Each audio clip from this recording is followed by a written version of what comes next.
Welcome to This Week in Guns, a podcast that covers the latest commentary on the firearms industry, news, information, and buzz. Brought to you by the Firearms Radio Network. I'm your host, Jake Challen, president of FRN. You make this show possible. That's right, you simply click through our Amazon affiliate link the next time you're shopping online. And a small portion of your sale goes to supporting pro-gun shows like This Week in Guns. We have a great panel this week. We have back from a long hiatus, Billy Johnson of Boxer Tactical and Admits the Noise. Hey, Billy. Hey, Jake. How you doing, man? Doing great. Great to have you back. We'll have to catch up a little bit after the show and see what you've been up to with Boxer Tactical. I hear there's a big relaunch in the works. There is exciting stuff. Very cool. John Patton, the Gun Collective and Patton Media Consulting. Hey, John. Jake, how are you, buddy? Doing great. Adam Kraut, Esquire, Firearms Industry Consulting Group, a division of Prince Law Offices, PC. Hey, Adam. How are you, Jake? It's a pleasure to be here. Was that a good Whitey impression? You can't do that with a headset. You gotta have a real mic. You gotta... Hi, Jake. How are you doing, Jake? Yeah, what he did. You gotta get all up in that And shit. we'll have to see. Nathan Murr may join us mid-show or so, or he may have gone underground thinking it was a zombie apocalypse. So, the views and opinions expressed in this podcast are those of the individual co-hosts and do not necessarily reflect the official policy or position of the Firearms Radio Network and or their employers. Viewer discretion is advised. Patriot Patch Company helps make this episode possible. You can check out the It's Dangerous to Go Alone. Take this AK-47 morale patch on my hat if you're watching live. And John's holding up the M4 version with the grip stop on it, Nathan Murr's invention. Endless Possibilities AR-15 lower receiver patch is also up there if you're a fan of building your own ARs. That's a must-have patch. And new Bullet Bill, brand new Bullet Bill. I've got old Bullet Bill here, but we have a new darker version that is up for pre-order as well. Check it out, patriotpatch.co. Sign up for our email list. You can win a chance to, or you get a chance to win a patch a month possibly. I draw one winner a month and send him a patch a month for a year. Just sent those out. If you're a past winner, keep your eye out for those in the mail. patriotpatch.co. Top stories this week: Supreme Court Justice Antonin Scalia dead at 79. And he was an ally of the Second Amendment. That's why this is making headlines. And I don't know, let's go through our first reactions here. Billy, what was your initial thoughts when you saw this on the news? I was terrified. You know, I mean, it's funny because obviously a lot of people came out and attacked Scalia, which is really no surprise because this is what politics has come to nowadays. But you know, I also don't think McConnell should have come out and said, we're not going to, you know, put forward any Obama nominee. Like, you know, why did he have to say that as well? So this whole thing kind of got amped up right away. And it's kind of one of the things I was hoping wasn't going to happen before Obama got out of office. I was hoping he wasn't going to put another Supreme Court justice in place. And I still don't think he's going to, unless there's going to be some backdoor dealings happening, right? Unless the Republicans think that there's a trade-off. And I wouldn't put it past anyone to try to do that. Whether or not they'll be able to get that through, who knows? But it's going to be an interesting year, put it that way. Absolutely. Yeah, so, and there's also been all this drama going around like, oh, he was found with a pillow on his head. Was he murdered? There's not going to be any autopsy. So there's all these conspiracy theories out there thinking that... Right, and you know that's going to happen, obviously. I'm sure there's already, you know, 100 different versions of what happened on Alex Jones' website. You know, I feel like the same people that buy into that as a conspiracy theory are the same people that thought that dude on the Bundy Ranch that got killed was innocent completely and didn't reach for a gun. Yep. Same people, same thought process. Yeah. Adam, your thought? Well, the initial thought was, oh crap! And actually, I was out at the Great American Outdoor Show when this happened, and Jared from Rockwell Tactical came.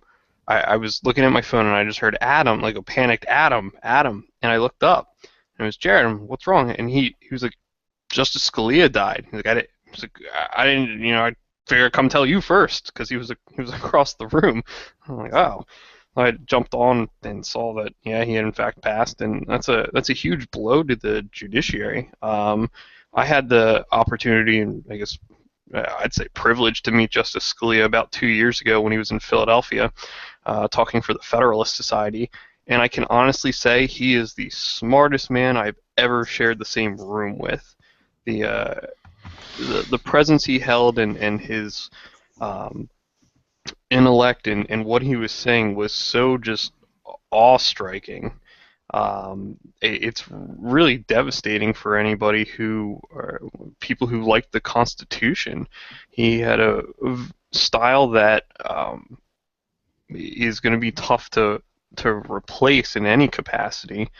And, while some of us may not have always agreed with the end decision he made, he certainly always was very strict as far as how he interpreted the Constitution.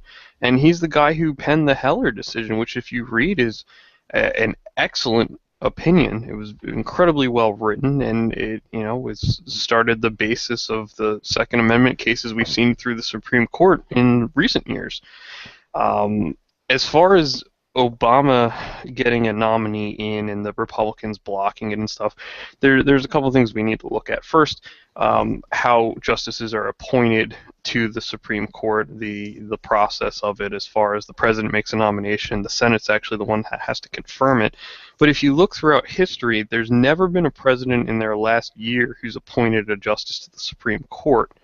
And interestingly enough, even if he were to, and obviously there's no prediction on anything, but there's been a lot of justices who have surprised people where they're appointed by a president of a certain party, and you read their opinions and you would have no idea that they were appointed by either a Democrat or a Republican. It's like they flip sides and go the complete opposite direction. So the court will continue to function just fine without Scalia. It'll still be able to render decisions, and if you look at how most Supreme Court decisions are, they're rarely 5-4 splits. And there's precedent out there that if it's right now, because there's only 8 justices, if it's a 4-4, it's a non-binding precedential opinion. So it's not something that's going to necessarily destroy America.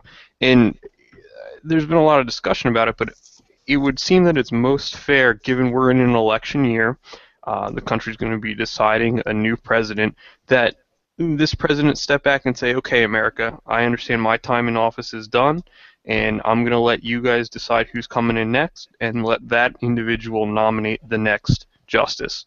Because if we get Loretta Lynch or Eric Holder, man, are we screwed.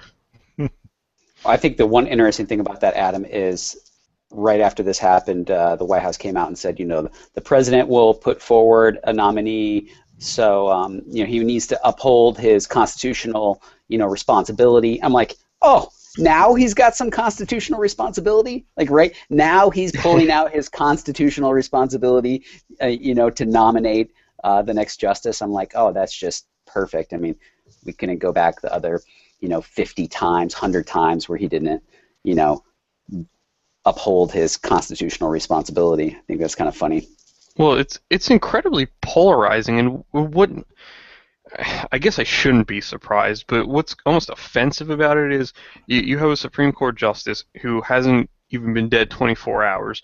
You have the president on one side saying, we're going to put forth a nominee. You have the Republicans on the other side saying, we're going to block this nominee, and nobody's just taking a step back to just honor the individual's life and deal with this the next day or next week, because it's still going to be there to deal with then. And that's, it's par for course with this administration. I don't think there hasn't been any major event that's been non-polarizing. And he's not even going to the funeral. Yeah, as far as the funeral goes, though, I don't know. I couldn't find this article because there was an article that came out a couple days ago that said there's been lots of presidents in the past that have missed justices' funerals, and I I think the won't. connection there though isn't that it's a justice. I think it's that Obama has spent so much time, worrying about dudes like Trayvon Martin, and he wouldn't worry about somebody in his own, his own people. Like, what the hell's going on here? You know what I mean? Like that part of it is, I think, what offends people, not necessarily that he's missing a justice funeral. You know what I mean? Well, I'd be inclined to agree with Billy. I mean, and I don't know, so I haven't looked into it, and I'm not getting my arms all up in about him not attending the funeral. That's not the hill I'm going to choose to stand to die on. But if it is the case that past presidents, for the most part, haven't necessarily always attended the funerals, I agree. It's probably not something worth being super upset about if that's kind of par for course, so to speak.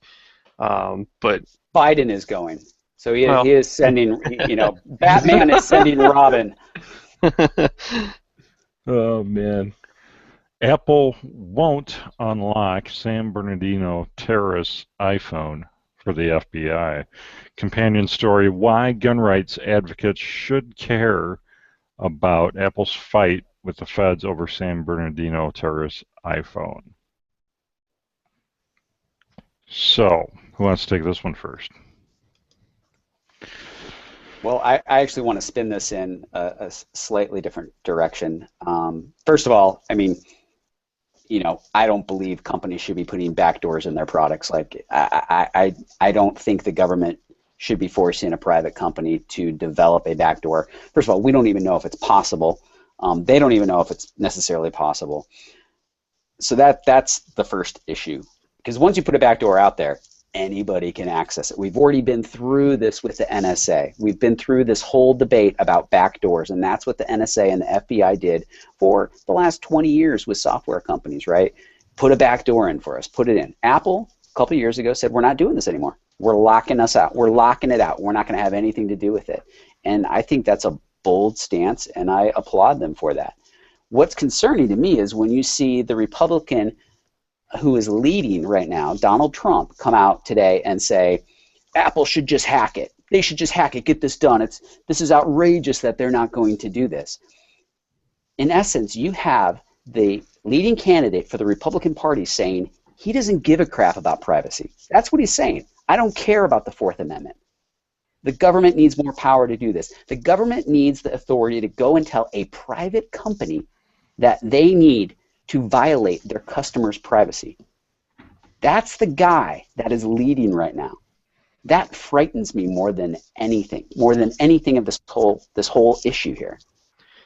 Well, I think, kind of a counterpoint to that is that they're dead terrorists.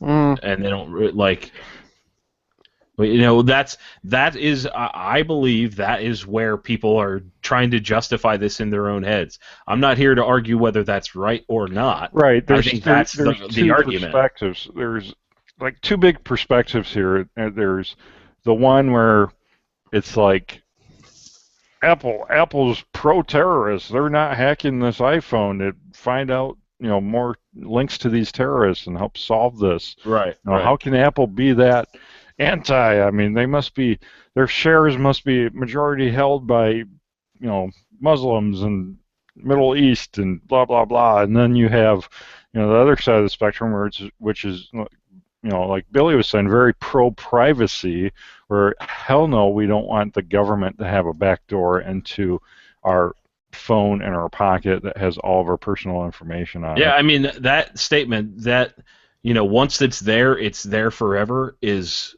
I mean, that's such a powerful statement because it's 110% true. And think of the amount of people that operate day to day on an iPhone with sensitive stuff, like whatever it is, business, personal, it doesn't matter. And then suddenly anybody can access it from anywhere. That's a dangerous place, and it sets a precedent. That's the argument I've been seeing, is that it doesn't necessarily, like in this particular case, it's not as significant as a single case, but in the future, this is setting a precedent, which is why, when we talk about decisions being made by like the Supreme Court, we're like, okay, this is going to set a precedent. It's the same crap. And, I don't know if you guys have seen, there's somebody, I don't remember the guy's name, that's saying he's going to do it for free. He's going to hack. Yeah, he's going to hack. Is that the guy behind that software? No, it's behind McAfee software. He's what he developed that software, I think, in the 80s, and then wasn't he living in like Costa Rica for the last 10 years? That guy's nuts. He is. He's totally. He's a little off. He is definitely a little off. A little. He can't break it. He can't break it. Come on. If the FBI and the NSA can't break it and they have to go back to Apple, do you think the guy that's been hanging out on the beach down in Belize for the last 10 years can break it? Come on. I mean, McAfee, that's the software I had on my, Windows computer in around year 2000. I had more problems with the actual antivirus software than I did viruses. Adam, since you're the lawyer here, one thing, I think I wanted to mention too is when you look at these situations and you look at the case that the FBI is bringing up with the San Bernardino terrorists, and now we're making an overall Fourth Amendment argument. If you look at every case that always kind of leads down this path of going to the Supreme Court, they're actually horrible cases. Like you look at it and you're like, oh wow, this guy was some murderer, and there's a technicality he's getting off on. But what you have to understand when you look at these situations is the precedent you're setting by ruling in favor. And so while yes, these terrorists are horrible, I wish we could get into the phone. The overall larger implications of the violating 319 million, other Americans' privacy doesn't justify doing it in that one situation. Right. That makes sense? Well, they'll immediately go, hey, we did it before. Let's just keep whatever we did to get in. Let's just keep that aside somewhere.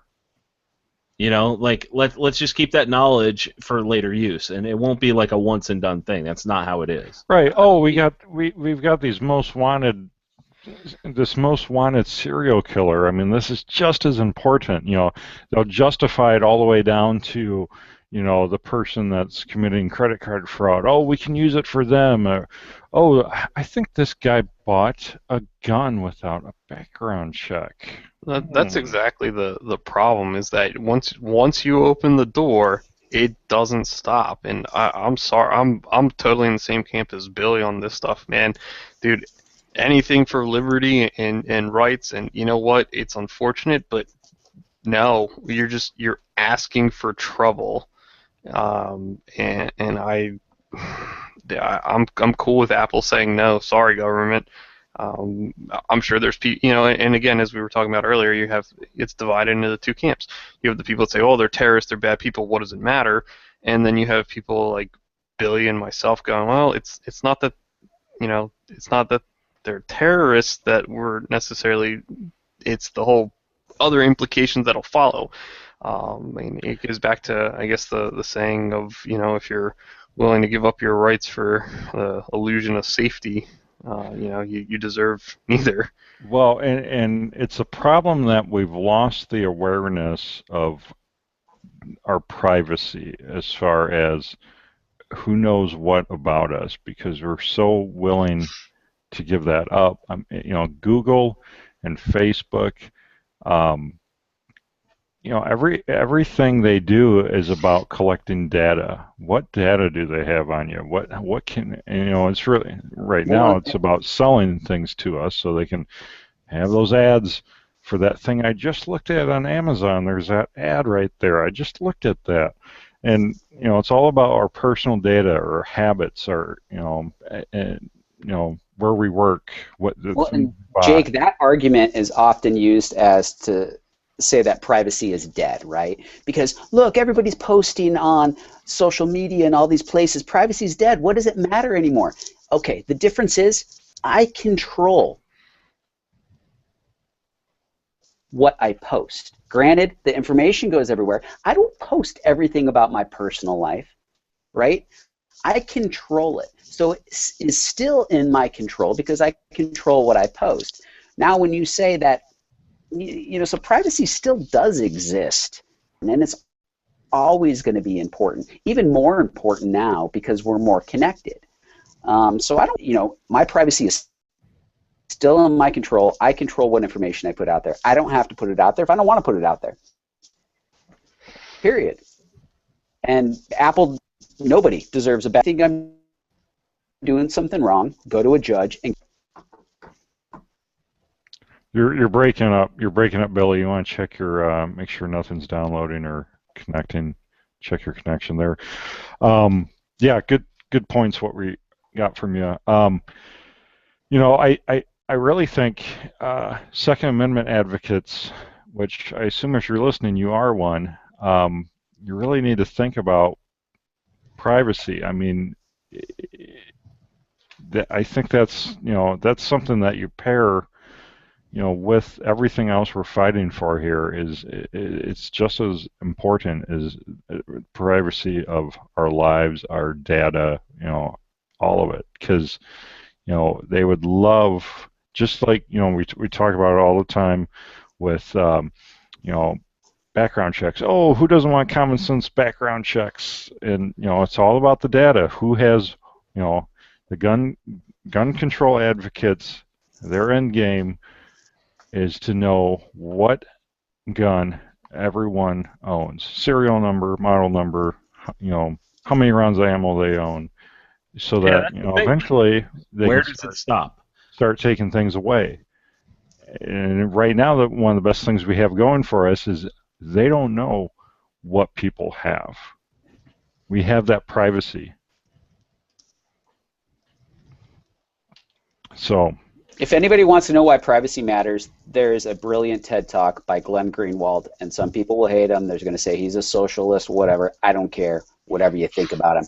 Go and watch this TED Talk by Glenn Greenwald about why privacy matters. It is the most brilliant TED Talk I have seen in years.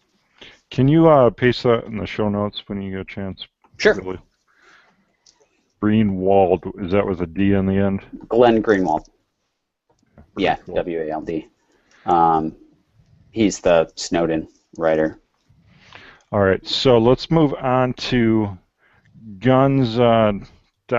Is an article about the singer in the Paris attacks said everybody has to have a gun. I believe he also said, expletive, what good did French gun control do in this massacre? It did nothing. Did nothing. So Jesse Hughes of the Eagles of Death metal band that was playing the club when the shooting went down. He's been going around some of the talk shows, and he's got some. It's kind of surprising, music artists, hearing, usually their views are, gun control this, gun control that. I'm kind of curious what this guy's views were prior to this as well. I've been a long time fan of the band, and he has always been a hardcore Second Amendment Really? Okay. supporter. Yes. Going back as long as I've ever listened to them. Very interesting. So, yeah. Any other comments on the story before? Yeah, I think it's great to hear that kind of somebody that was in a bad situation speaking out for the rights of human beings, and he's not talking about, sure, of course the Americans have that right, but I think he would be in support of all people doing that. You know what I mean? I think that's awesome. Anti-gun, Mr. Facebook, Zuckerberg, turns out he has 16 armed guards. And today in hypocrisy. Yeah, par for course. Okay, yeah, we probably already knew that. American's gun star arrested on gun and tax charges. This is fantastic. Isn't this like the third or fourth time he's been arrested, though? Because I swore we talked about this before. Maybe it was something else. Do you know something I don't, Jake? Well, yeah, I don't know. All these gun TV shows are, an arrest all kind of run together.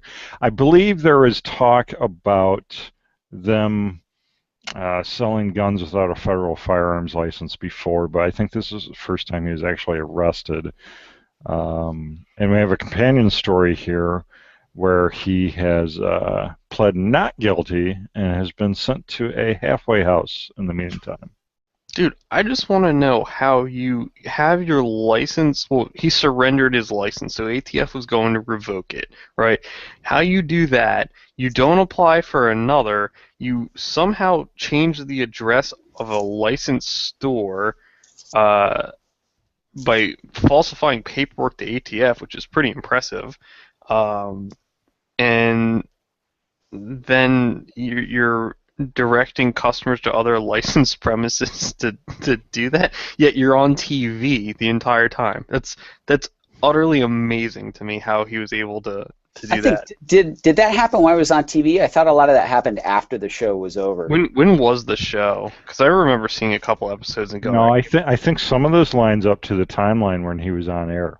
Really? Mm-hmm. That's pretty ballsy. 2011 to 2012. Okay, so it looks like he lost his FFL after the fact, but I think some of the tax stuff was back when they were on air. I think personal income tax was during that time period, and corporate taxes as well. I think this is a good example of anybody who considers himself a defender of the Second Amendment and wants to step into the spotlight. You, in essence, if you do something wrong, it is going to reflect on everybody else that is a gun owner. That is just par for the course. That is the world we live in today. And it disappoints me so much to see examples of 2 gun shows on TV and what has happened to those people.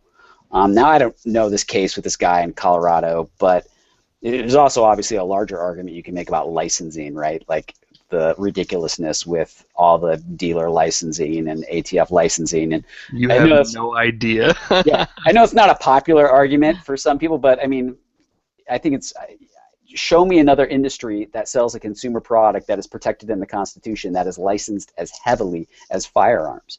So, I think it goes back to if you have an FFL and you start doing something wrong, man, the ATF, they're going to lock you up, they're going to throw you away. And here's a great example. Well, and this is another one of those stories where you get people coming out of the conspiracy woodwork. Because I posted this on one of my social media outlets, I think, and I had a lot of people say, "Oh, I hope he sues ATF, and I hope he." That's not how it works at all.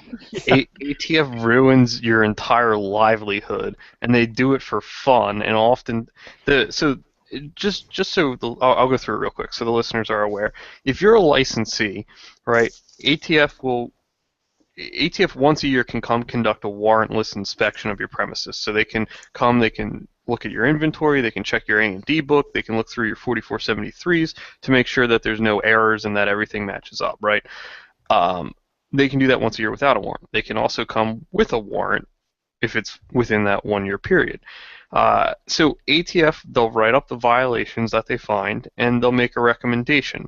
And depending upon what the violations are, and they can be some simple things like you transpose a serial number, right? You human error, it happens to everybody. You transpose a serial number, or you write the license number, the driver's license number, in the wrong box. The information can all be there, but you do something simple like that. So they write up this report of violations. It has what the violation was, the corrective action that can be taken, and they may decide that, we're going to move to revoke your license. So then you get to go to a hearing, and the hearing is held in front of a hearing officer who is a former ATF employee who's paid by ATF, and you get to present evidence, as does the government. So it's like a mini trial that's a really informal hearing, and 9 times out of 10, maybe even more frequently, they'll find in favor of ATF, at which point your license, usually you'll get a notice 3-6 months down the line that your license is being revoked and you have 15 days to dispose of all your inventory,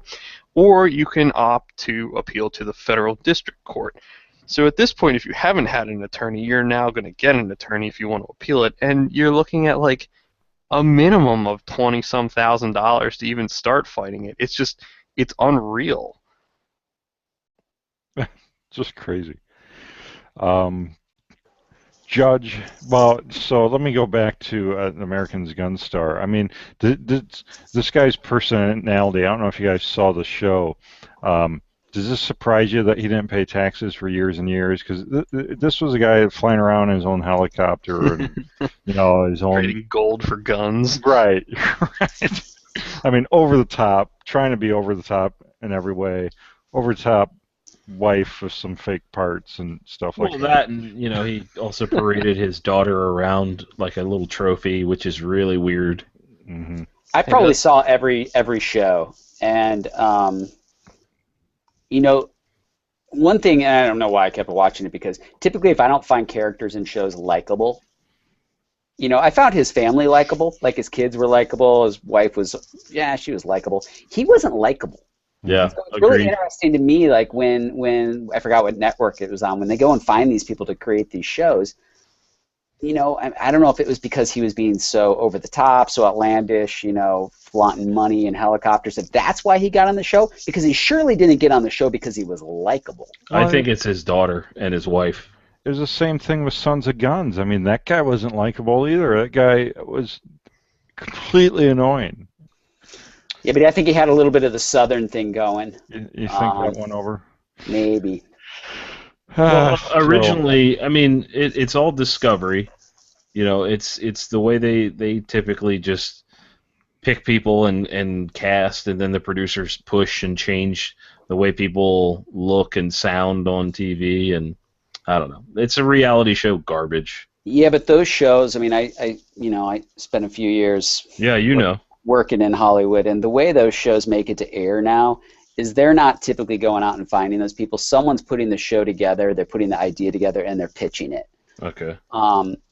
So someone pitched that show to them. I mean, every now and then it happens they find someone, but I would say more nowadays, mostly it's someone saying, hey, I'm going to make a show, and then they go and they get a couple producers and they go around to the networks and pitch it. So I don't know, because that guy wasn't very likable. And I think that's like key to success in television. You got to have like the main character's got to be likable. Totally. That's why this show will never be on Discovery Channel. Oh, come on! Are you saying I'm not likable, Jake? That's messed up, man. No. I mean, certain people. I mean, I've got hate mail that says otherwise, but so judge denies motion to dismiss the Glock's RICO charges. I can't talk. That's why I can never be on TV. That's okay.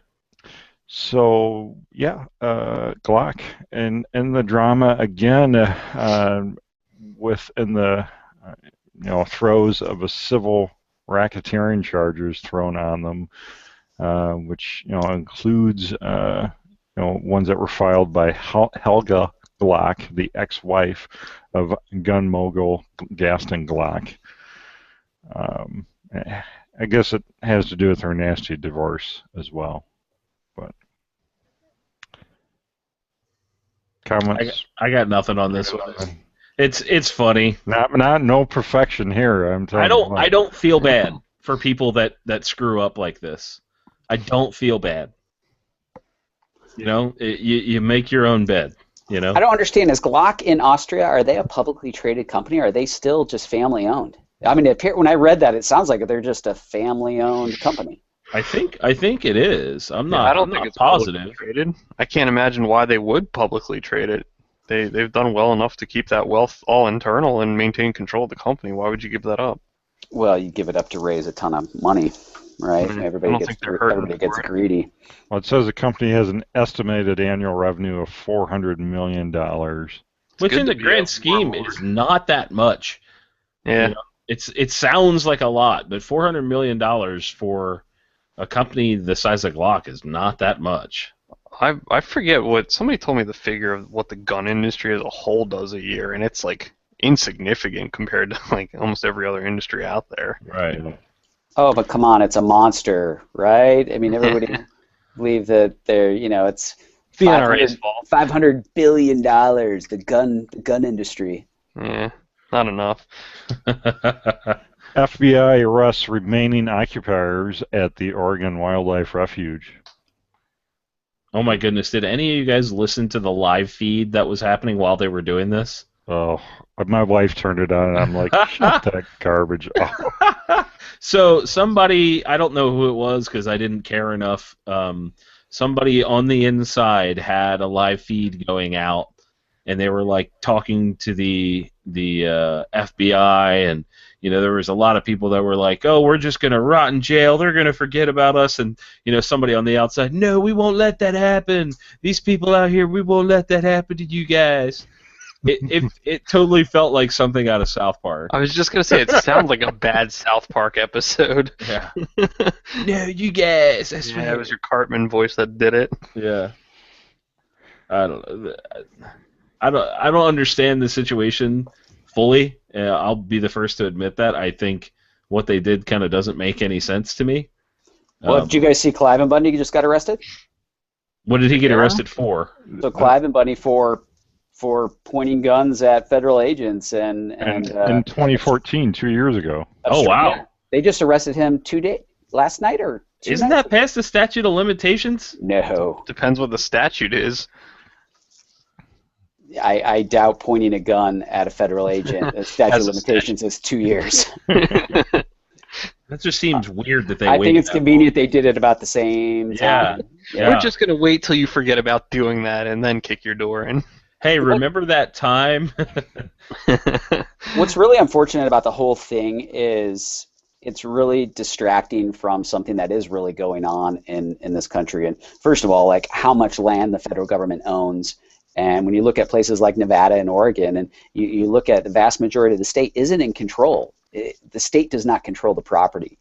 And I think there's something to be said about a lot of that. And I also think that a larger argument to be made here is that EPA is constantly, saying that these are now protected lands because of endangered species, and now they're taking lands back that, certain ranchers had grazing rights on. So there are some concerns with this, and I think it mostly boils around, all the departments under the executive branch, and the executive branch has far too much power, and they're making increasing regulations, and when they control so much property like they do out west, they become bullies. And so I think there's some good arguments to be made. Unfortunately, these guys didn't really articulate it in the proper way. Yeah. Well, I mean, I think a large part of what is happening in the U.S., and this goes across different agencies and whatnot, is that we have people that are not elected officials making decisions on behalf like they are. And they're just overreaching in every way. Like, who checks these people? Technically, this is supposed to be a system of checks and balances, and we are so far away from that. It's terrifying. And technically, they're acting as an arm of the, if it's an administrative agency, the executive branch, so on and so forth. So, sure. So the ATF doing whatever the F they want. Well, is totally fine. No, That's I'm not. okay. I'm not saying that. And part of the problem is that depending upon the industry, the gun industry is extremely guilty of it. So if any of you work at major manufacturers, heed this. The gun industry is notorious for not pushing back against ATF. They'll try to wheel and deal with ATF, and maybe they'll get cut a little bit of slack, and then ATF comes, over something else and kicks the door in and ruins everything. But I suspect that it's not just limited to the gun industry, where industry members don't necessarily stand up and fight back against the government on things that are worth fighting over. Well, there's a big argument about, people that either don't have the means or just don't want to give up what they already have. They're like, I do okay now. If I go and try and change something, they're going to bring it down harder on me individually. And I know that happens in every regulated industry out there. I mean, look at the alcohol industry. Mm-hmm. Look at that. That's one of the most heavily regulated industries in the world. And those people, the hoops they have to jump through. So you almost wonder if... Well, John, to stop you there, you're in Pennsylvania.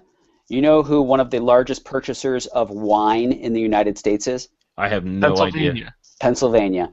Yeah. Pennsylvania is a state that controls the entire sale Yep. of wine and liquor. They are one of Wow. the largest purchasers in the country. Why the hell is the state of Pennsylvania involved in buying and selling of liquor? Because we can't get the reform to privatize it. Yeah, it goes back to like it's been- Quaker roots. I mean, it goes back a long ways, but it's like a ridiculous thing when you start to think about it. Oh, It's yeah. ridiculous. Oh, it's annoying. Do you know what the number one selling wine is? Can't say I do. It's not Probably Funky some- Llama. Wine Is in a box, I hope. Franzia.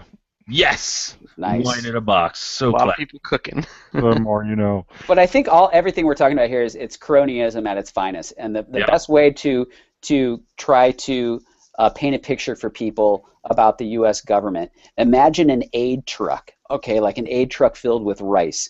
That is the U.S. government. When those back doors open, it is packed with rice, and you have thousands of people who are very hungry, and those people will do anything it takes to get to the front of that line, to climb over people, to get more of the rice in that truck. And sometimes they might form groups.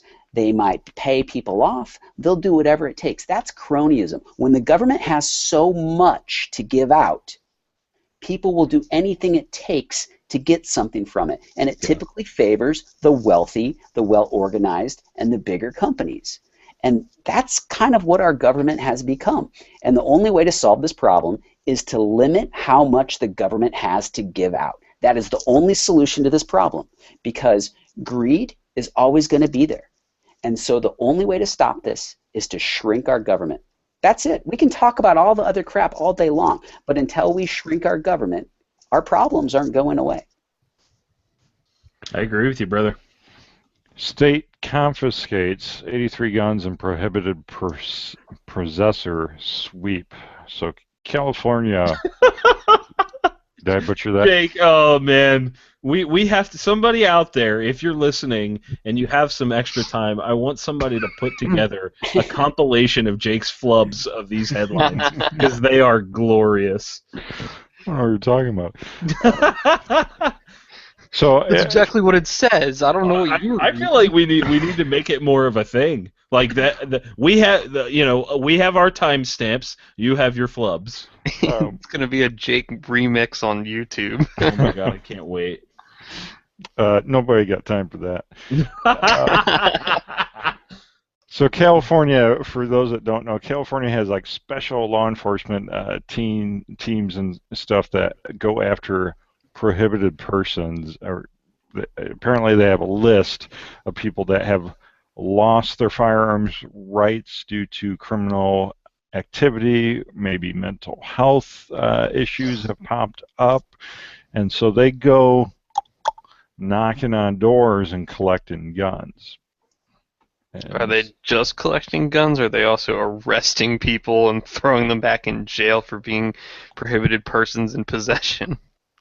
well, yeah, let's hope so. If they're actually prohibited, let me get my tinfoil hat out.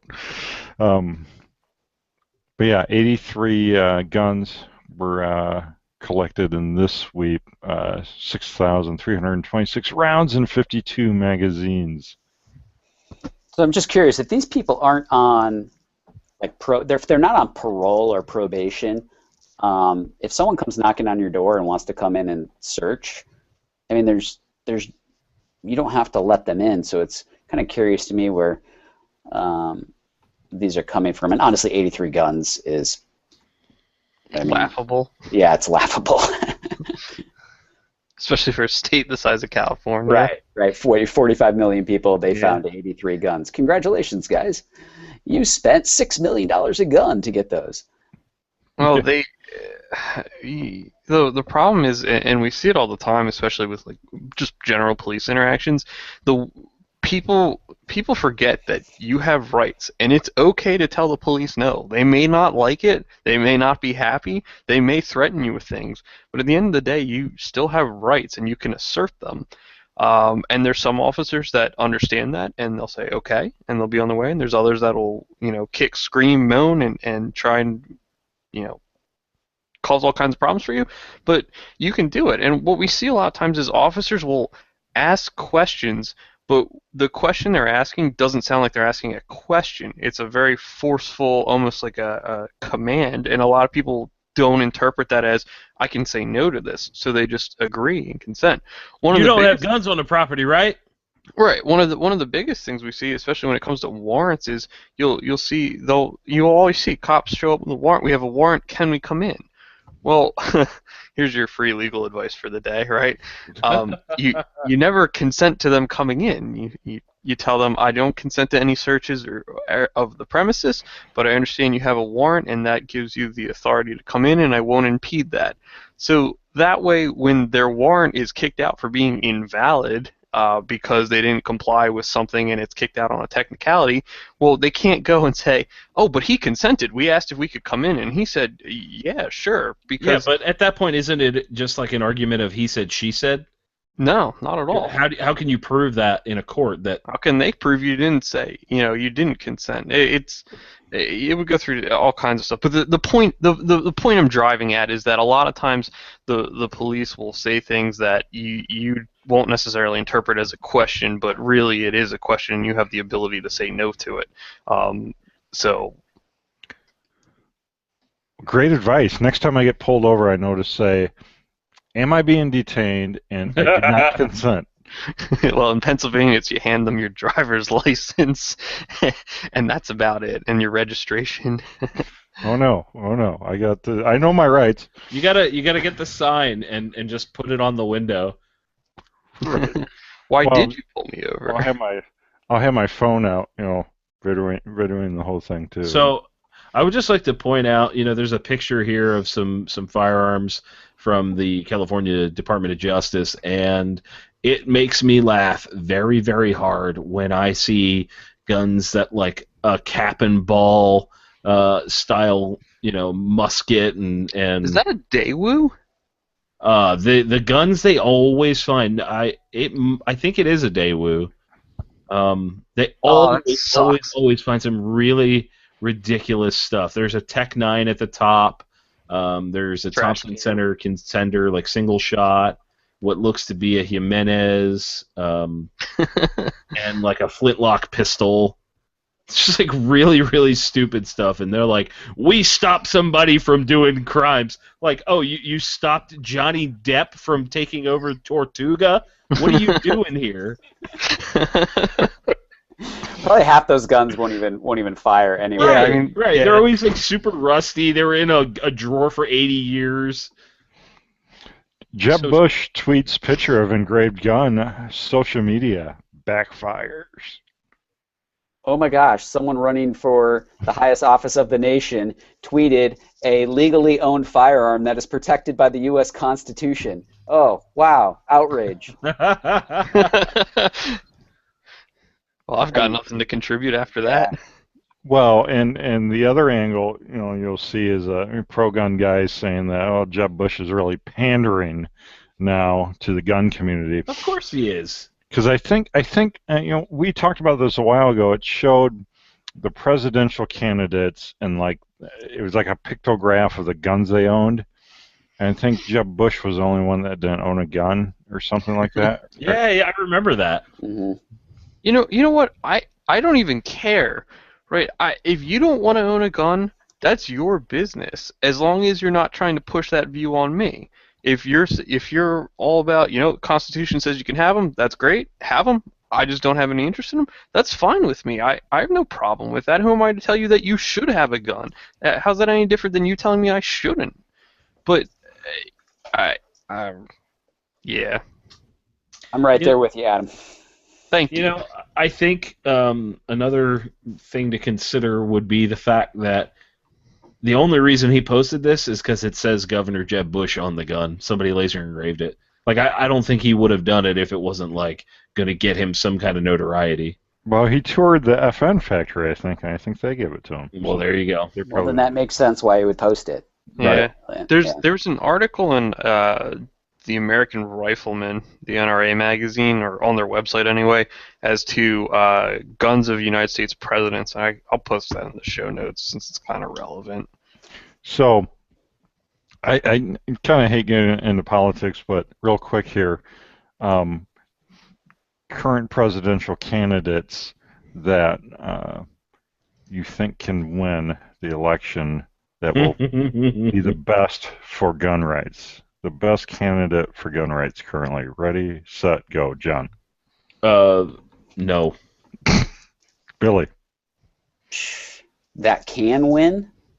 That can win. This is not an endorsement. I want to make that clear. Sure. I think probably out of all the candidates left, probably the best one for gun rights is probably Ted Cruz. I would probably say. Okay, Adam. Yeah. Obviously, Hill Dog. Jeez. Really, two of us are not going to give serious answers. Thanks. You put me on the spot. I didn't have an answer. I'd be inclined to agree with Billy. If we're talking about who's left on the field, I'd say probably Ted Cruz. Especially if we're talking about who's potentially electable and not just standing on the stage talking. Right. I'm voting for Charlton Heston. John's still Googling presidential candidates 2016. No, seriously, I think they're all a bunch of clowns, and I'm really sad that Rand Paul is no longer running. Well, hence I say electable. Right, and I don't think that we're back to the same crap we get to every effing election. It's who's the best of all this awfulness. Well, I agree. We generally get that feeling, especially the last two presidential elections. We just had no good choices. Well, now we're this time around. I feel like I agree with Adam and Billy. I feel like we have a decent, maybe not great, but a decent choice in Ted Cruz. I feel like all these presidential candidates are cartoon characters.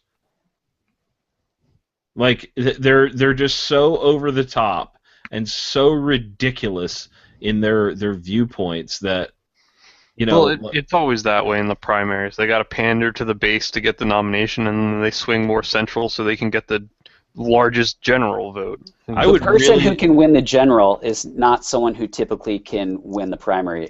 Rand Paul would have done very, very, very well in a general election, but the positions he would take in that general election are not positions that would have ever won him the primary, and that there is the problem. And it's been the problem for a long time. It's nothing new. I'm sure we could talk about that for hours. All right, black market pistol factory in India reveals the truth about guns. So they had a website? Yeah, illicit. These are commonly available in India for only $10 to $15 a pistol. Can we go buy some and bring them here? Because that kind of margin would be outstanding. If you want to keep your hand, I wouldn't. Well, that's why I said can we, not should we. I saw a video of, I'm sure the market is probably pretty similar. I saw a video, it's on YouTube, about little kids making guns in the Philippines, and they were all 1911s, right? Which I'm trying to look at these pictures here. These almost look like Tokarevs or something. Don't they? I can't. Or maybe they're just a goofy-looking 1911 copy. I can't really tell either. Yeah, but this goes on in a lot of countries, right? And it just goes to show, we have the tools available in even third world countries where people can make firearms. So these people that keep saying that we're going to ban these, we're going to make these things go away, are absolutely ridiculous. Here you have 12-year-old kids building functioning firearms for under $10. Gonna be the most popular kid at school. Yeah, they don't have any printer, 3D printers or anything like that. They're probably hammering this stuff and casting stuff in their fireplace in their home. So there's this illusion that somehow we can make all this stuff go away, and I think it's proof that a country like India that has some really strict firearm laws, and the consequences are very stiff if you're caught with an illegal gun. And here you go. You have a bustling black market. Go figure. First comment on this article is can't stop the signal. Nope. So moving on. quiet. Michigan becomes the 38th state, 38th, that's right, 38th state to allow suppressed hunting. Billy, you're from Michigan, right? I am. I'm That here one's right now. going in the remix. Yeah, now all I need to do is, because we only legalized suppressor silencers 3 years ago now, so there's not a lot of people that sell them. So even around me, there's like one person that has the proper licensing, and Yeah, but gun show loophole, Billy. You can just go down to the gun show and buy silencers off the table. Right. They're called sniper rifles. right. Thank you. Yep, and I can have it shipped right to my door, no questions asked. You lucky dog, you. Yeah, I have the secret web address you need to go to do it. Oh, well, after the show. Okay. Yeah, so we have a companion story here in our I'm offended section. I may not be offended, but someone here is offended. Anti-gun lobbyists say silencers are a threat to public safety. Well, that's the best response, actually.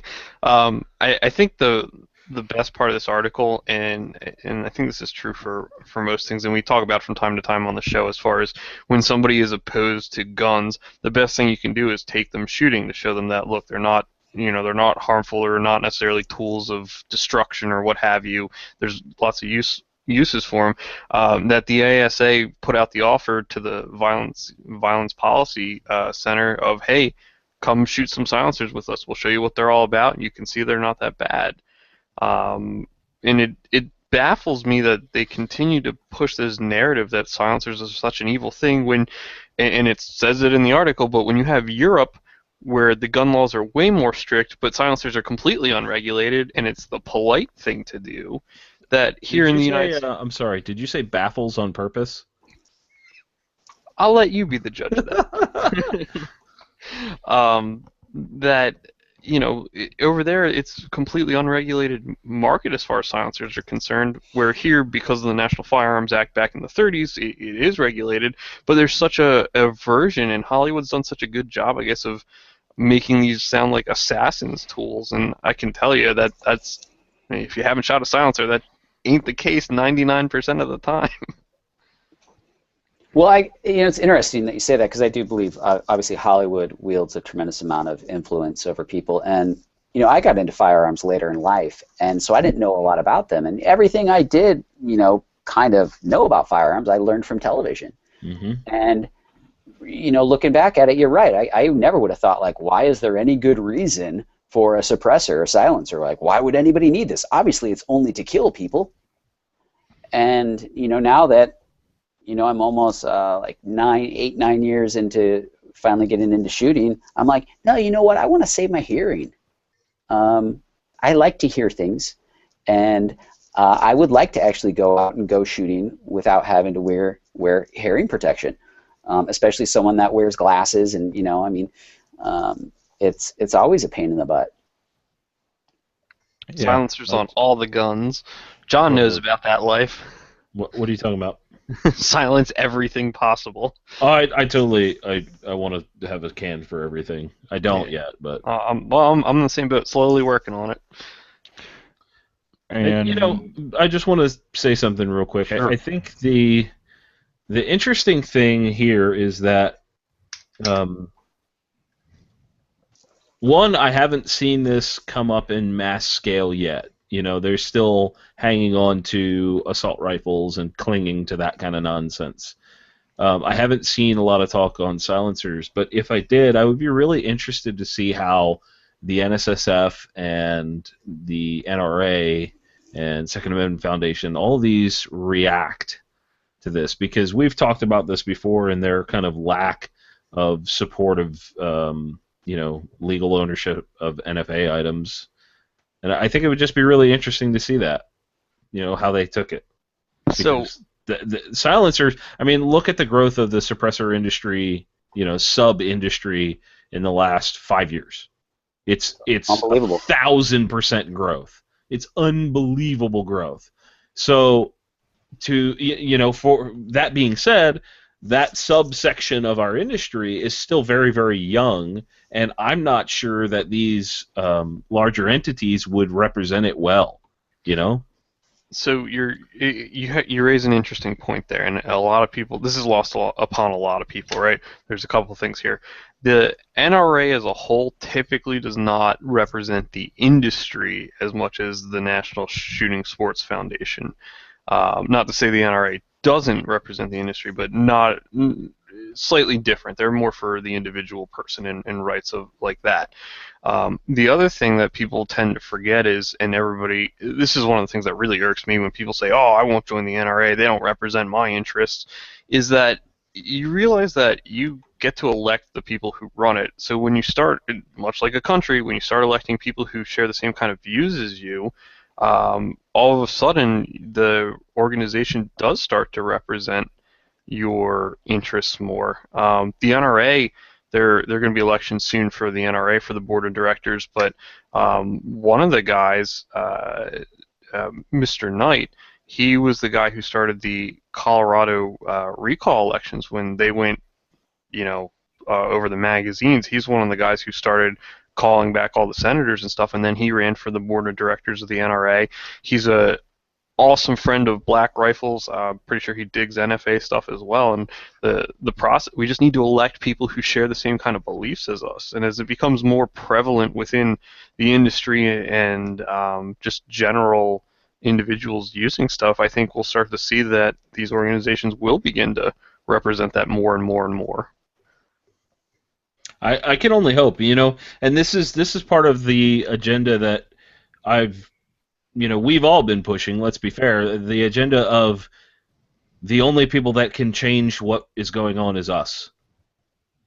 We are to a point now where we've all been in this industry long enough to try and change, it's no longer I'm too new, we can change it. Now is the time. Well, if you want a silencer suppressor delivered to your front door, Amazon cannot help you out, but you can contribute to the Firearms Radio Network and This Week in Guns by shopping Amazon for everything except for silencers and suppressors. We have an Amazon affiliate link on the website, firearmsradio.tv/Amazon. Click through that every time you shop. A small portion of the sale goes to back to supporting pro-gun shows like This Week in Guns and pays for my speech classes. Full auto news segment stories real media won't cover or talk about, and other crazy stuff. Each of the hosts picks a story to call their own. John, are you ready? I'm looking into it now. I can roll. So Nerf is releasing even more awesome toys. I think it was last year they released the Rival series, which is kind of an evolution of what Nerf used to be. It was usually like suction cup darts. For years, that's what Nerf was, or footballs that whistle when you throw them, that sort of stuff. And now the kind of the gun side of thing, they're using different projectiles that are meant to fly straighter. Like the projectiles are about the size of like a pecan or something like that, or a pecan, and pecan. Where'd you pull that out of? I'm just trying to think. They're smaller than a golf ball, so they are. The round golf ball. Yeah. They're balls, and they're dimpled like a golf ball, and they fly straighter, and they go a lot faster. Well, now they're working on machine gun versions of this, as well as guns that have cameras in them. And these are Nerf guns. And they're clip fed. I say clip because I think Nerf calls them clip or magazine fed. This says magazine. I'll give you an example. I bought one of the Rival guns for Whitey's son for Christmas. And it was like it's a 7-round mag, it's got all the normal stuff, a kid's version of it, but it's got all the stuff that you would expect to see on a handgun or a rifle, and It's so cool that this is what's happening, and Nerf is a company that's doing it. You know, it's not like some bootleg company's trying to do it. They're doing it, and as far as I've seen, doing it properly. Yeah, I think it's really great. It's gearing kids up to get into real firearms once they become, of age. It can be a stepping stone, and to have things that shoot projectiles at 68 miles per hour I mean, at your brother is pretty great. Yeah, it was funny. When I gave it to him, like I was playing with Whitey's son, and I were like messing with each other. We went outside and we're shooting him around, and then I brought it back in, and immediately Whitey loads it up and shoots his son with it. It was the greatest thing on earth. But this is the other thing I did after we, hey, fun's over kind of thing. I said, listen, this is still a gun. You still treat it like that. You still, it's a training tool for these kids. I even gave them a little carry gun, like a smaller gun. It was like, this is your carry gun. You have to listen to your dad. He's going to tell you how you can carry this and how you should behave with it. And just that little bit of mentality of dropping that seed into a kid's head early. I mean, it's you're just setting them up for success in the long run, and I love that. I love what Nerf is doing. Yeah, cool stuff. Billy, what do you got? Australia seizes, what's the title of this? Australia seizes $1 billion worth of drugs in massive bust. Some of the $1 billion. Some of the drugs were concealed in inserts for bras. So they discovered a container coming from China, and inside the container were these gel bras, like bras that had gel inserts in them. In those, they found 190 liters of liquid methamphetamines, which led them to another location where they found 530 liters of liquid methamphetamines in art supplies, hidden inside of art supplies. And wow. I think one thing this proves is that typically when you make things illegal, you get more of it. And I kind of have a theory on that. And it's just proof that if you're stopping $1 billion in drugs, how many other billions are getting through? Because you're never going to catch it all. I just figured they raided Pfizer or something. Right? I know, huh? Like, $1 billion in anything is a significant amount. They actually said it has a street value of 1.26 billion in Australian dollar. I don't know what that converts to. Yeah, I'm not sure what that conversion rate is right now. It should be pretty comparable. It's nothing crazy. I mean, so it's probably going to be a little less, I would assume. It's about 70. $1 Australian dollar is about 70 cents on the U.S. dollar. Okay, so probably still $1 billion. And yeah, it's a significant sum of money. Yeah. But I just think there's a lesson to be learned here. When you can't stop stuff like this. People want it, they're going to get it. And it doesn't necessarily mean I'm not a pro-drug guy by any means, but I also live in what I consider to be the real world, and I know that you're never going to stop this, ever, not without destroying any resemblance of liberty that we have. And there's proof in the pudding right there.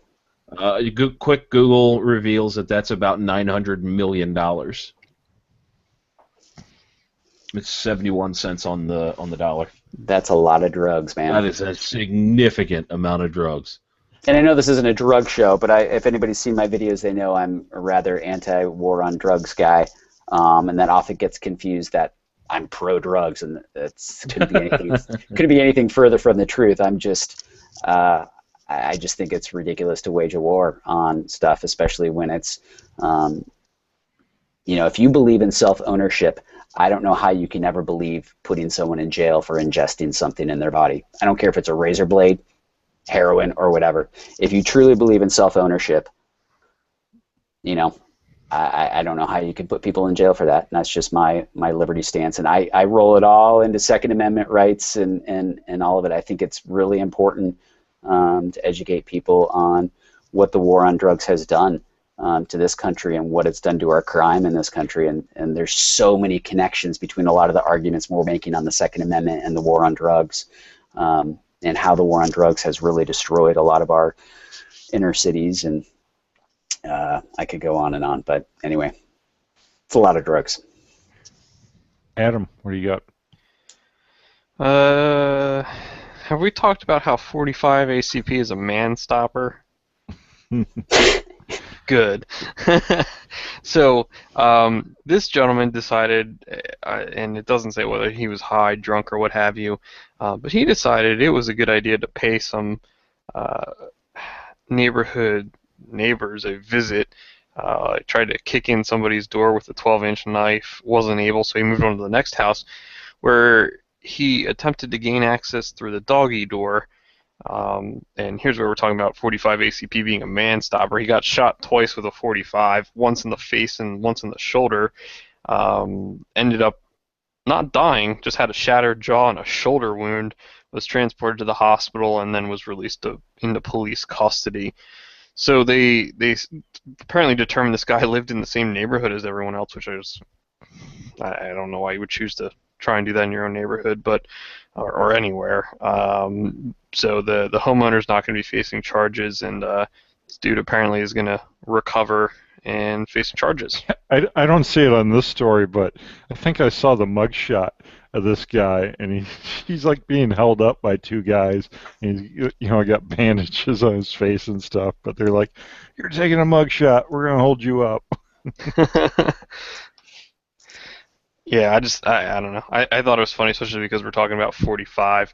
That was a Home Alone bit, right? Where Yeah. guy sticks his head through the doggy door and gets shot with the Red Ryder. Yeah, there was that, and then the blowtorch on the top of his head. It's good. That's a great movie. Japanese actor killed with samurai sword during rehearsal. Didn't they learn stuff from Brandon Lee not to use that? Why are they using a sharp sword? Come on. So apparently, this guy, I'm not going to even try the names on this. Oh, come on, try it. The guys at home, listen, the listeners need you to try this. Dago Kashino, he was... So you got it right first try, and somehow you can't get some of the titles right that are in English. Prohibited person possesses. It's like,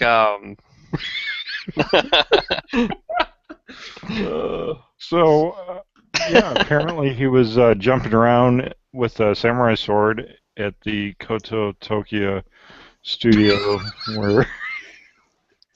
He was in Coatesville? He was in John's neighborhood?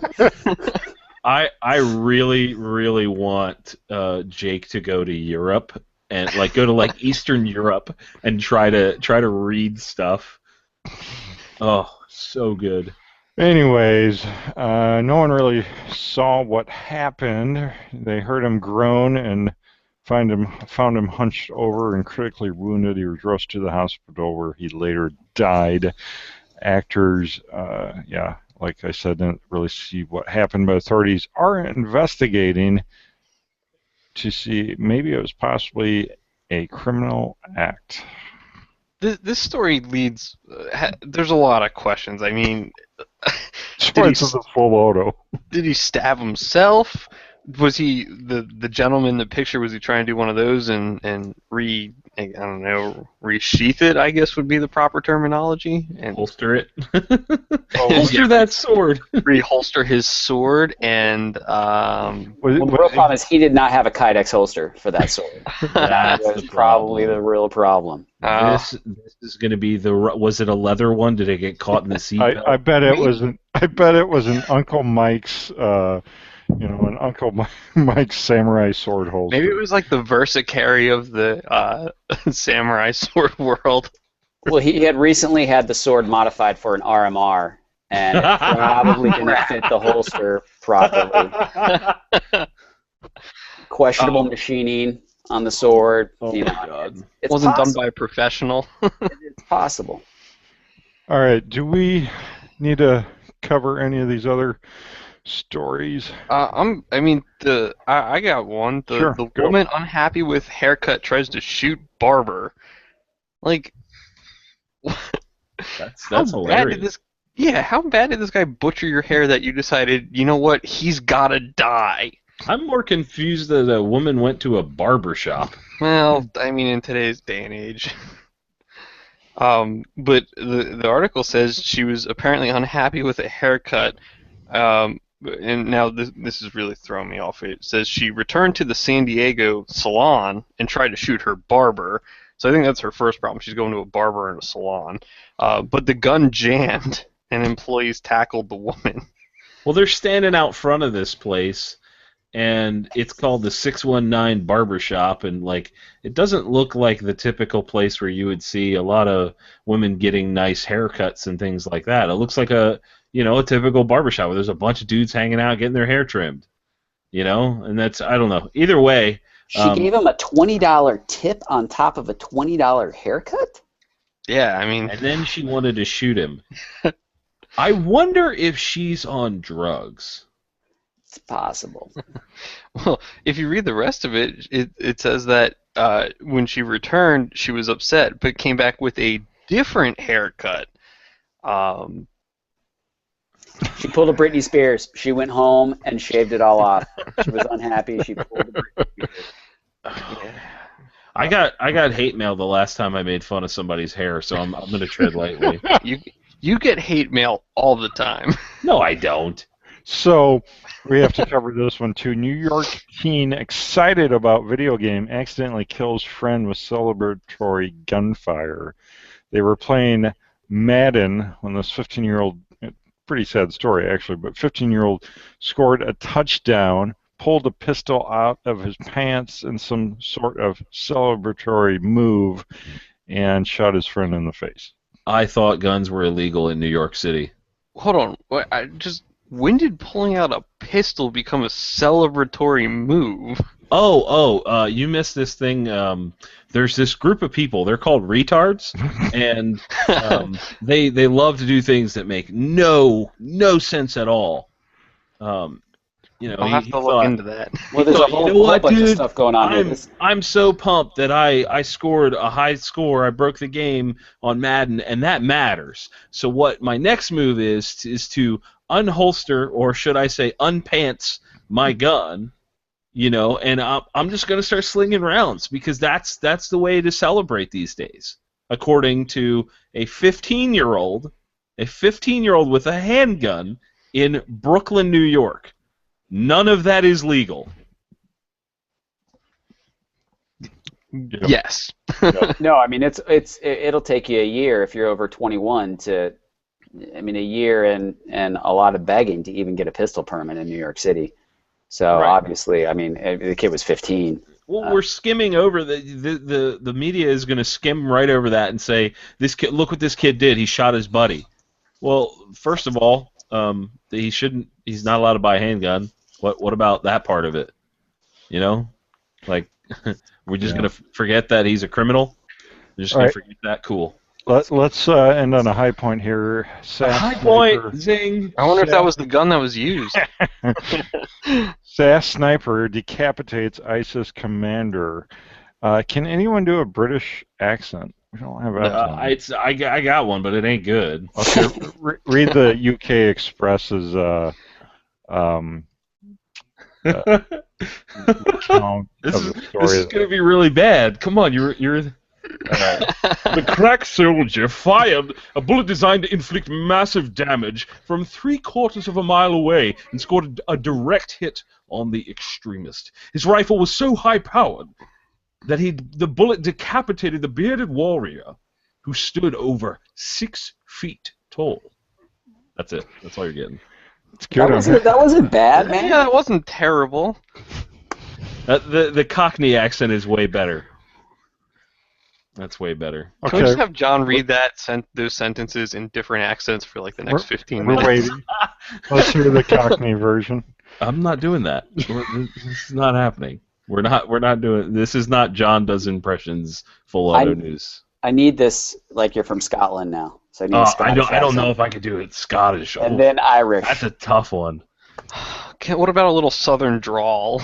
All right, Patriot Patch Company makes this episode possible. The Come and Take It Junior T-shirts on sale there. If you have a kid that likes Nerf guns, you got to check out the Come and Take It Junior T-shirts at patriotpatch.co. We have new pre-orders live. The new Bullet Bill patch is also live. And I hear... Okay, I won't get into it.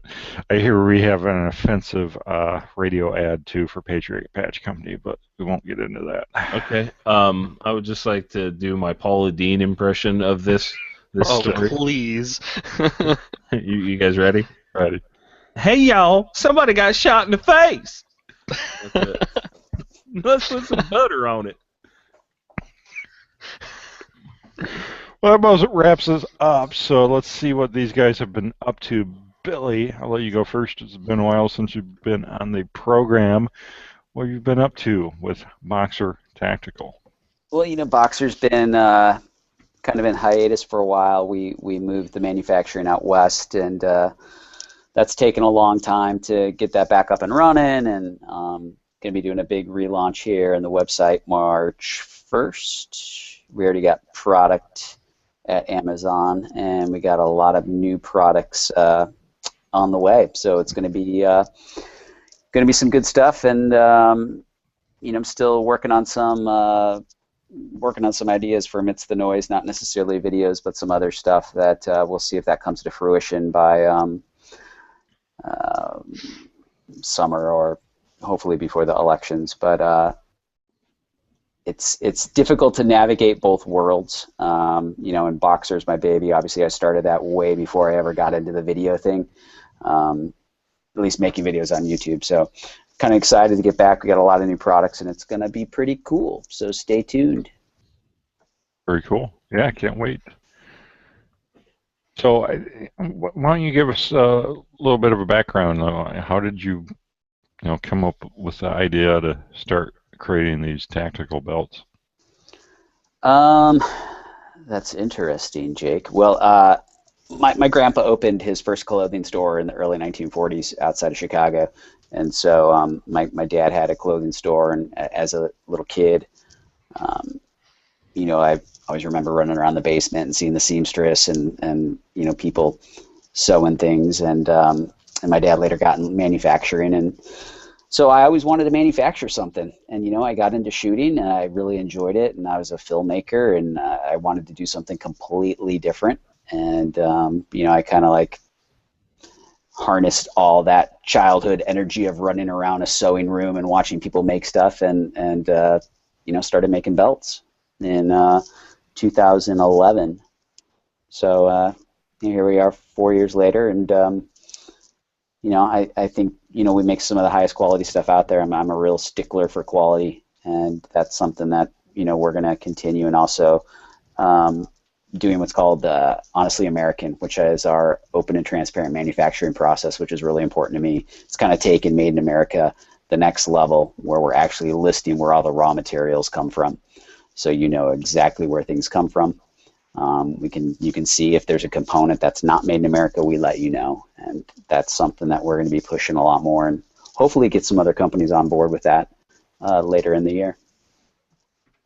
Yeah, awesome, very cool. Yeah, I always have to have you on Gun Guy Radio sometime to get more of your story. For sure, man. Anytime. So, Adam, what is up with all your lawsuits and stuff that you do? I don't know. Let me start by saying that I was introduced to Billy's products by John when we worked together at the shop, and I would just like to say for the last 2.5 years, I have been wearing a Boxer Tactical Zenith belt every day, with the exception of dress clothes, and it has my endorsement, so you can put endorsed by Adam Kraut Esquire on your stuff. It won't help you sell anything, but you can say it's endorsed by me. Man, you're gonna move. I will take that, Adam. So the man really does make some fantastic products. I've been nothing but pleased with the belt, and like I said, I've worn it every day for 2.5 years, except in dress clothes. So that said, as to what we've been up to, last week I spent a whopping entire week out in Harrisburg, Pennsylvania, driving back and forth for the Great American Outdoor Show. Got to meet a lot of awesome people, met a number of individuals who actually listened to us on the show. A lot of people came up to me and said, hey, I listened to you on This Week in Guns. Yeah. Really enjoyed listening to you. So I just want to say thank you to all those people. That's really cool. I had no idea that people enjoyed listening to me talk. So tell your friends. Let's get more of them. While I was out there, I got there one day and I noticed John was there was a picture of John on Instagram signing a hat for someone, and I came in and was talking to my buddy Jared from Rockwell Tactical about it, and I went over to my booth, and the guy I had seen two times before in the week, and he's a client of mine, I believe. He came up and I said, hey, I saw John was signing your hat. That's really cool. And he looked at me and said, well, how would you feel if I asked you to sign it? So naturally my response was I smiled and I said, you got a Sharpie? So I signed his hat too. So apparently now my autograph is sought after. Which is awesome. I'm extremely flattered. That's really cool. So anyway, what we've been up to at the law firm, other than hanging out in Harrisburg for a week, slinging stuff out there. I'm still dealing with this forfeiture stuff. The law firm, there's a couple of class actions for license to carry stuff up in a couple of different counties here in Pennsylvania. We are still looking at doing something with ATF 41F. You can check out fightatf41p.com, and I think you can also check out fightatf41f.com, depending upon how you remember it. The machine gun shoot's probably the biggest news. Time is ticking. Starting to get a little more stressed as I am putting more and more time into planning. But You're pulling your hair out, bro. Apparently I'm a lawyer. I'm a general manager of a gun shop, and now apparently an event planner as well. So I wear a lot of different hats. But this shoot's going to be, I hope I could say badass on this. If not, timestamp me. We've got a machine gun range that we have set up where there's going to be a bunch of SOTs and FFLs bringing stuff, in talks with a number of major manufacturers to get them on that range with guns for you guys to play with before you buy some of their stuff so you can demo it. There's an entirely separate silencer range where we got big names like Sig Silencer, Silencer Co., YHM, and a number of other silencer manufacturers that will be coming where you can demo cans. Try before you buy, if you will. There's a zip line on the property you can go down and shoot stuff off of. There's an inversion wall. There's going to be some great food there, and it's also sanctioned by our lovely regulatory overlords, ATF, as a gun show in Pennsylvania, which means you can buy guns on site. Yeehaw! That's going to be so awesome. I'm excited. Yeah, about so it's starting to consume the better part of my free time here, but the goal is to make it run smoothly, so we hope you all will join us. If you're looking for information, it's up in Monroe, PA. It's about 20 miles south of the New York border on the eastern part of the state. And we would tell you to go to stonemachinegun.com to register. Right now it's $25 for both days. That rate will go up once we get closer to the event and at the event itself, and that will get you into the event. Just so there's been some questions as to whether that will cover ammunition stuff. All of that will be separate, a la carte from different vendors, and we'll have ammunition on site to sell for use with the major manufacturer stuff. So stonemachinegun.com, April 30th through May 1. And I think that's all I got, Jake. Very cool. And yeah, Patriot Patch and Firearms Radio Network will both be there at a booth, so I'll be there. Hope to see you there. Some of the other FRN team will be there.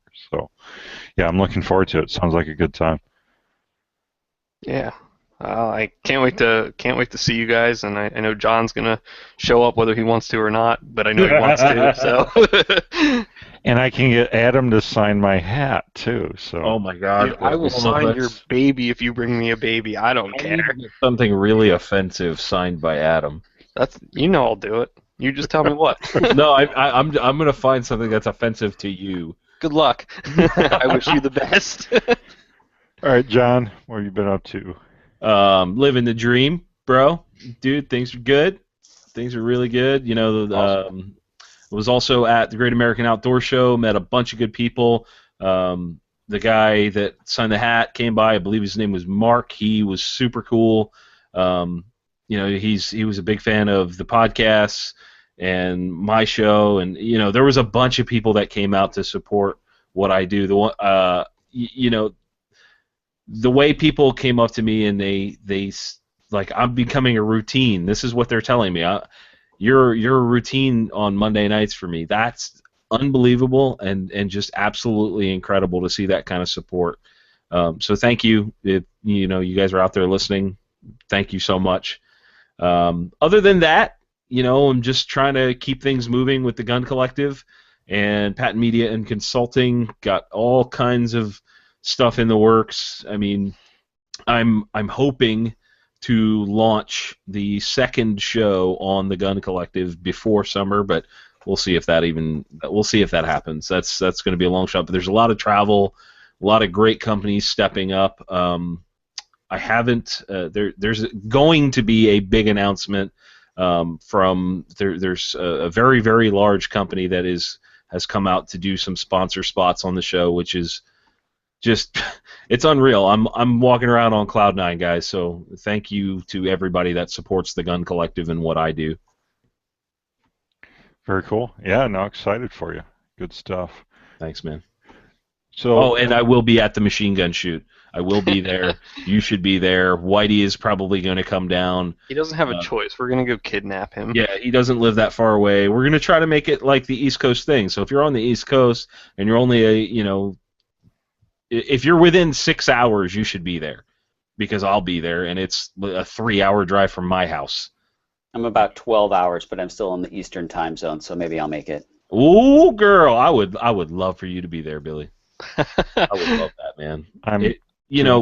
We see these events happen, like Big Sandy and Knob Creek is down south, and all these big events, and there's nothing in the Northeast. And I told Adam when we were at the show this past week, I said, dude, I will do whatever I can to help you make this a huge success. So here's what we decided. We're going to have a dunk tank, and John's going to sit in it, and we're going to get some of those can launchers on the AR-15 stuff, and we're just going to have you just get your fans are going to come and just make your life a living hell for a couple hours a day. I don't care if I get dunked and it's like warm out. I don't care about that. I care about getting cans shot at me. That doesn't sound like... There's a chance end of April it will not be all that warm. Right. and dry. Right. So about the can launcher, I'm just wear a sports bra, John. Come on. I'm not worried about my moobs. I'm worried about getting hit in the face with a soda can. That's gonna suck. You can get a gel bra from Australia. Full of meth. Yes. Then it won't suck as much. Like, can I get high by osmosis with those things? Is that how that works? Built-in painkillers. Oh my God. The show has just come to a grinding halt. All right, that wraps us up. You can leave your feedback by commenting on the bottom of the YouTube video or the bottom of the show notes, which are at the brand new firearmsradio.tv website. Check it out, firearmsradio.tv, all the shows under one website. Ooh. Leave your feedback there and contribute to the show by shopping the Amazon affiliate link. And that's about all we have for tonight. Thank you, John. Hey, Jake. Thank you. Thank you, Billy. Thanks, Jake. Anytime. Appreciate it. Like coming and hanging out with everybody. Absolutely. Thank you, Adam. Oh, thanks for having me, Jake. Always a pleasure. Pleasure to be here. Thanks for having me. That's a wrap. We'll see you next week.